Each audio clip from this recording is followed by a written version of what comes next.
ꯈꯨꯔꯨꯝꯖꯔꯤ ꯀꯪꯂꯩꯄꯥꯛ ꯃꯅꯤꯄꯨꯔ ꯉꯁꯤꯗꯤ ꯏꯆꯥꯇꯣꯝꯕꯤꯁꯨ ꯂꯥꯛꯑꯦ ꯏꯆꯥꯅ ꯑꯆꯧꯕꯤꯁꯨ ꯂꯥꯛꯀꯅꯤ ꯍꯥꯏ ꯑꯩꯈꯣꯏꯗꯤ ꯌꯥꯝꯅ ꯂꯣꯟꯂꯤ ꯑꯣꯏꯅ ꯂꯩꯕꯅꯤꯅ ꯃꯣꯏ ꯂꯥꯛꯑꯒ ꯌꯥꯝ ꯅꯨꯡꯉꯥꯏ ꯏꯆꯥꯁꯤꯡꯁꯦ ꯑꯗꯨ ꯃꯣꯏ ꯂꯥꯛꯄꯒꯤ ꯁꯤꯡꯖꯨ ꯁꯨꯔꯦ and then ꯃꯨꯁꯔꯨꯝ ꯀꯥꯡꯍꯧ ꯇꯧꯔꯦ ꯑꯩꯅ ꯀꯩꯅꯣ ꯈꯔ ꯊꯨꯝꯌꯥꯛꯄꯤ ꯈꯔ ꯁꯨꯔꯒ ꯍꯥꯞꯄꯦ ꯈꯨꯍꯥꯎ ꯑꯃ ꯆꯥꯗ꯭ꯔꯦ ꯑꯗꯣ ꯅꯍꯥꯟ ꯑꯩꯅ ꯍꯋꯥꯏ ꯎꯔꯤꯁꯦ ꯂꯥꯏ ꯀꯠꯆꯕꯅꯤ ꯌꯥꯝ ꯇꯧꯍꯧꯗ꯭ꯔꯦ ꯑꯗꯣ ꯍꯋꯥꯏ ꯎꯔꯤꯁꯦ ꯀꯥꯡꯁꯣꯏ ꯊꯣꯡꯖꯔꯦ and ꯃꯥꯏꯔꯦꯟ ꯑꯗꯣ ꯑꯗꯒꯤ ꯑꯩꯈꯣꯏ ꯃꯄꯥꯅ ꯁꯥꯜꯃꯟ ꯌꯥꯏꯔꯦ ꯑꯗꯒꯤ ꯑꯩꯅ ꯃꯥꯏꯀ꯭ꯔꯣꯒꯤꯟꯒꯤ ꯁꯤꯡꯖꯨ ꯑꯃ ꯁꯨꯖꯔꯦ ꯍꯣꯏ ꯃꯥ ꯑꯩ ꯆꯥꯔꯒꯦ ꯈꯨꯔꯨꯝꯖꯔꯤ ꯌꯦꯡꯕꯤꯕ ꯅꯨꯡꯁꯤꯌꯦ ꯉꯁꯤꯗꯤ ꯁꯤꯡꯖꯨ ꯑꯃ ꯂꯩꯔꯦ ꯑꯩꯈꯣꯏꯅ ꯄꯥꯟꯖꯕ ꯅꯍꯥꯟ ꯂꯥꯏ ꯀꯠꯄ ꯍꯋꯥꯏ ꯎꯔꯤ ꯑꯃ ꯍꯋꯥꯏ ꯎꯔꯤ ꯑꯃ ꯊꯣꯡꯉꯕ ꯑꯗꯒꯤ ꯃꯥꯏꯔꯦꯟ ꯑꯃ ꯂꯩꯔꯦ ꯁꯟꯐ꯭ꯂꯥꯋꯔꯒꯤ ꯁꯤꯡꯖꯨꯅꯤ ꯁꯟꯐ꯭ꯂꯥꯋꯔ ꯁꯤꯡꯖꯨ ꯑꯁ ꯁꯜꯃꯟꯁꯤꯗꯤ ꯖꯤ ꯂꯥꯎꯔꯦ ꯃꯥꯏꯔꯦꯟꯗꯣ ꯂꯥꯏ ꯀꯠꯆꯕꯅꯤ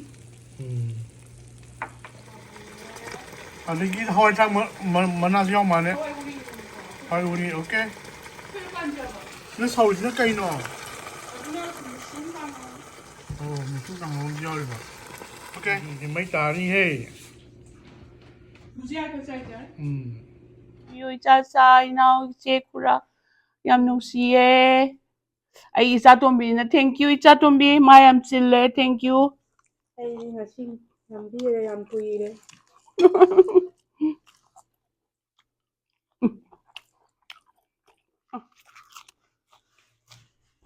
ꯑꯗꯨ ꯃꯥꯏꯀ꯭ꯔꯣꯒ꯭ꯔꯤꯟꯗ꯭ꯔꯣ ꯃꯃꯥ ꯅꯄꯥ ꯐꯕ꯭ꯔꯥꯅꯤ ꯁꯟꯐ꯭ꯂꯥꯋꯔ ꯁꯤꯡꯖꯨꯁꯨ ꯁꯨꯔꯦ ꯑꯋꯥꯊꯕꯤ ꯌꯥꯎꯕ꯭ꯔꯥ ꯑꯊꯕꯤꯒ ꯀꯣꯕꯤꯒ ꯍꯥ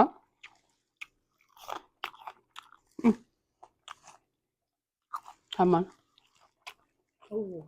ꯍꯥꯎꯅꯤꯌꯦ ꯁꯥꯜꯃꯟ ꯍꯥꯎꯕ꯭ꯔꯣ ꯍꯥ ꯊꯝꯃꯟꯗꯤ ꯌꯥꯝ ꯍꯥꯎ ꯏꯆꯥ ꯂꯥꯛꯑꯦ ꯅꯄꯥ ꯂꯩꯔꯨꯏ ꯊꯦꯡꯀ꯭ꯌꯨ ꯃꯄꯥ ꯍꯥ ꯃꯥꯏꯔꯦꯟ ꯍꯥꯟꯅ ꯇꯣꯛꯀꯦ ꯃꯥꯏꯔꯦꯟꯗ ꯀꯩꯀꯩ ꯍꯥꯞꯄꯦ ꯃꯥꯏꯔꯦꯟꯗ ꯏꯆꯥ ꯉꯁꯤꯗꯤ ꯉꯥ ꯍꯥꯞꯇ꯭ꯔꯦ ꯑꯩꯅ ꯃꯟꯗꯦ ꯅꯨꯃꯤꯠꯁꯨ ꯆꯥ ꯌꯥꯅꯕꯅ ꯕꯣꯔꯤ ꯈꯔ ꯍꯥꯞꯄꯦ ꯑꯗꯨ ꯀꯨꯏꯅ ꯉꯧꯔꯦ ꯍꯥꯎ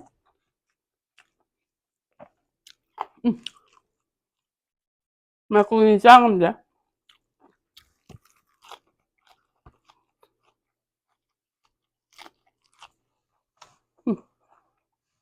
ꯀꯥꯡꯍꯧꯁꯦ ꯍꯥꯎꯇ꯭ꯔꯦ ꯌꯦꯡꯉꯣ ꯏꯆꯥ ꯃꯥꯏꯔꯦꯟꯒꯤ ꯁ꯭ꯀꯤꯟꯔꯣ ꯃꯨꯁꯔꯨꯝꯒ ꯃꯥꯏꯔꯦꯟꯒꯤ ꯏꯁꯀꯤꯟꯒ ꯃꯥꯏꯔꯦꯟꯒꯤ ꯃꯔꯨꯁꯦ ꯌꯥꯝ ꯐꯩꯌꯦꯕ ꯍꯥꯎꯅꯤ ꯍꯥ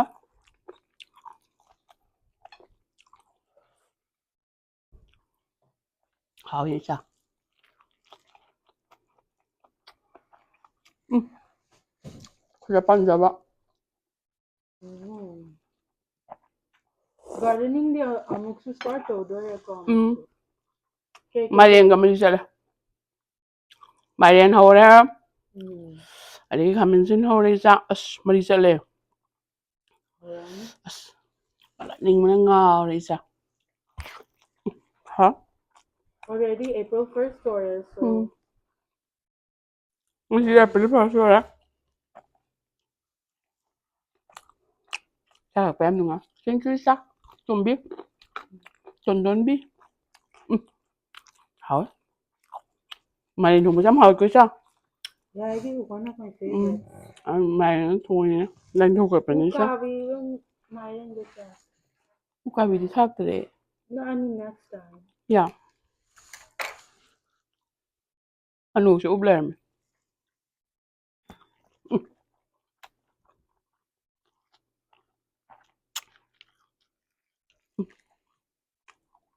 ꯂꯦꯞꯄꯣ ꯅꯄꯥ ꯀꯩꯗꯧꯋꯤ ꯌꯦꯡꯉꯨ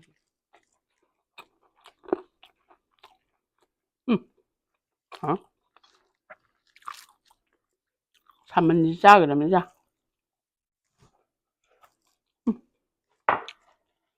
ꯃꯥꯏꯔꯦꯟꯁꯦ ꯌꯥꯝ ꯍꯥꯎꯋꯦ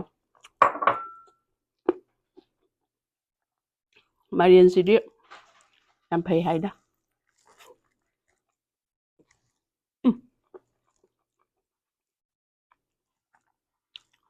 ꯅꯨꯃꯤꯠꯂꯩꯒꯤ ꯃꯄꯥꯟ macaroni nó hâm hao này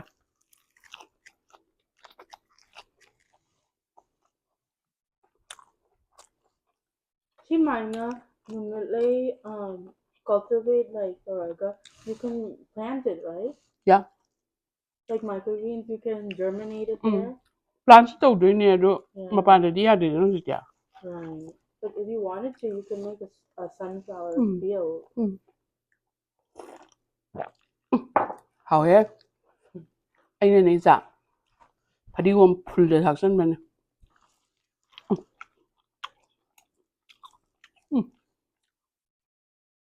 nó quán pan rồi bạn Lima beans. lại mà bên KJLB. sao á What does khi đã pan rồi bạn Hawaii uri đó Oh.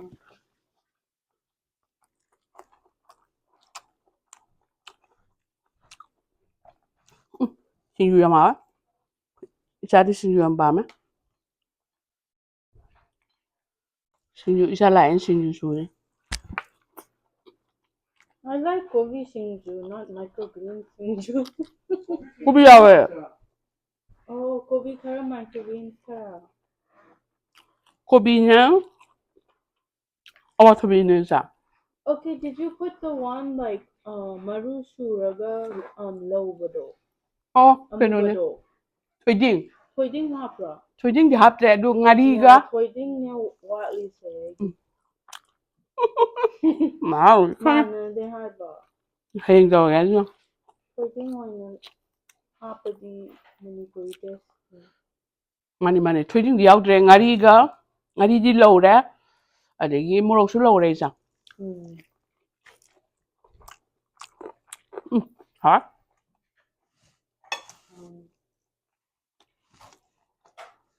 Healthy hình là cái gì? không chắc chứ nên như thế dùng chắc thà là cái không gì cả Nên nó cứ dùng cho cái ăn rồi. 밤에? 아니 밤에 그냥 nên sao sao Mama dagi hen na pa hando anh hiểu Morok ti kan na hen. anh nhá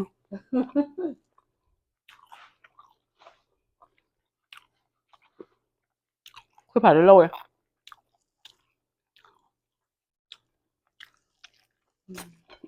hả không biết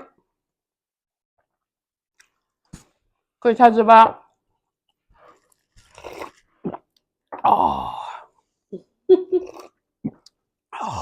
hào hế sao How do you know? trong cái giám này á ngay lâu quá lâu quá hả phải đi gồm đấy mấy ăn cái phải đi gồm đấy là ba năm đó phải đi gồm đấy nhưng vô rồi hả vô rồi người ta mà sao được pin này đi dehydrate rồi cái powder xem một mắt thật kì chắc tụi mình hết có sập ra mà ta chỉ lấy bạc thay các tự đi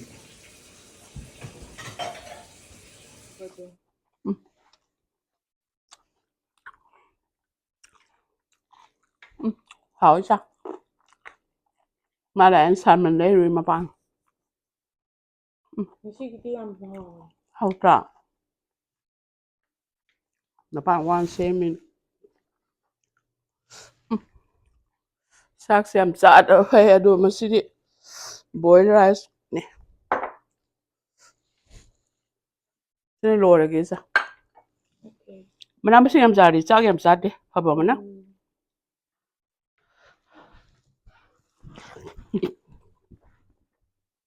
ra suy chỉ có ngang có amorin đi Wow. rồi bây hậu rất là sao Machudi loy. rồi bây giờ mà dùng mình số na pa na puning sang nhé ay na pam mà là mai pam ra robot đi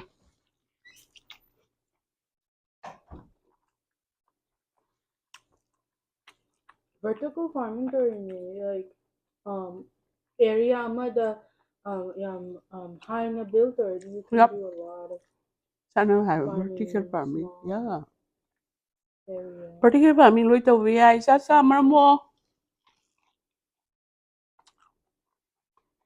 Cô sợ tôi với phải em tình yêu. Không bị bắt đi ra. Nhưng sao không nhé? Tôi biết.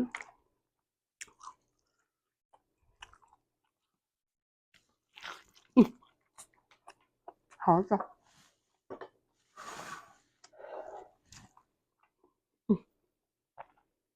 Em hờ mà nó. Chị em xa rồi sao? Sao em xa đấy? Yeah. 삶은 능가 합살라 꾸꾸요래.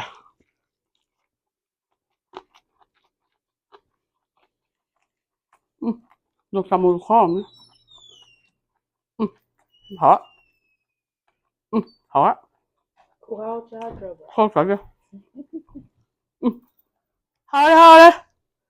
Sao cũng không xa rồi bà? Sao cũng em xa đi? Mama đi chắc em hành đề rồi. Sao không đó? Ê hèn cha. Sao? Sao phải nghe lấy hay cái đó? em cha đi. Ê ni em cha. Sao sao đó?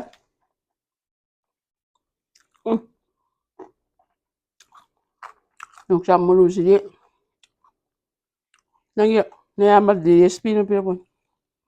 DSP na YouTube am le. Figa ba nga? Figa ba? Hindi ang taba. Ay na handa. Nang nang wala nga nila. Kay su hanure na. Ano dada? Ano ba yada?